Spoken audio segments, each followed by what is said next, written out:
Behind me, Hypercar number 3 for the Royalty channel. And yes, we have another Veyron.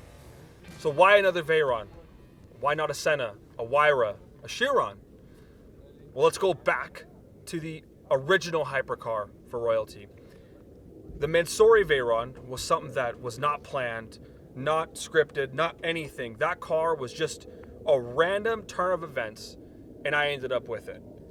It was an amazing car. It was so amazing, the fact that I couldn't do anything to make it better. It literally came perfect from Mansory, the way they built it.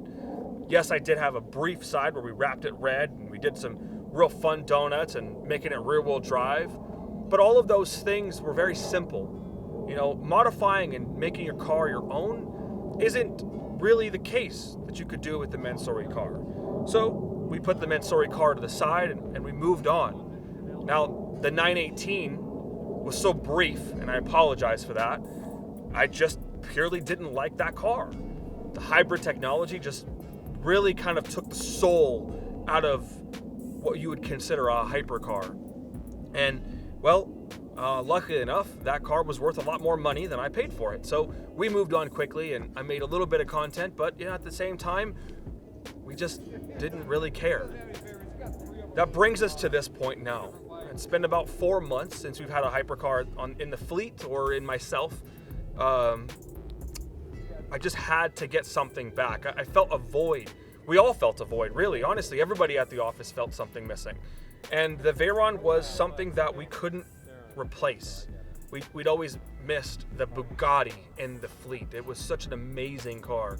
Now, the car behind me is not a rental car. It's a car that I like to use as something, as a status.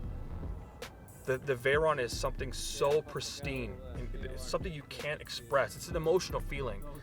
But the reason this car exists is because it's meant to be the pinnacle of automotive.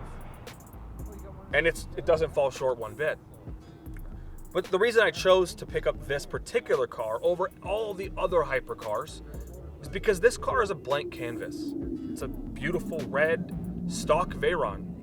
It has an amazing capability to be molded into something just like Mansory did, but from the vision of myself and the eyes of us here today. I bought this car so we could turn it into something. We could change everything about it, but utilizing the same DNA and the same kind of beauty that Bugatti put into this car. You know, we've already done the wheels. Rift has already made an amazing smoked out wheel. We have an exhaust coming very soon. This car is just getting started. I'm very excited to show you guys what I'm gonna make, and I can promise you that it's mind-blowing what we're gonna turn this car into. It's gonna be so special that it may even trump what actually Mansory did to my other one. So to put this in perspective, the Veyron you see behind me is not only going to be the most highly modified Veyron, which I'm going to do by myself and with the help of everybody here at Royalty and our team. We're going to do rallies, we're going to do tours, we're going to go all over the country. I want you guys watching this video right now to have just as much ownership in my Veyron as I do. When you see this car, you come up to it, I want you to sit in it, I want you to take pictures with it. I want to share this Veyron with the world. And the point of this car here is for you guys to experience the Bugatti just like I have. I want you to feel the emotion and the connection to this car just like I did.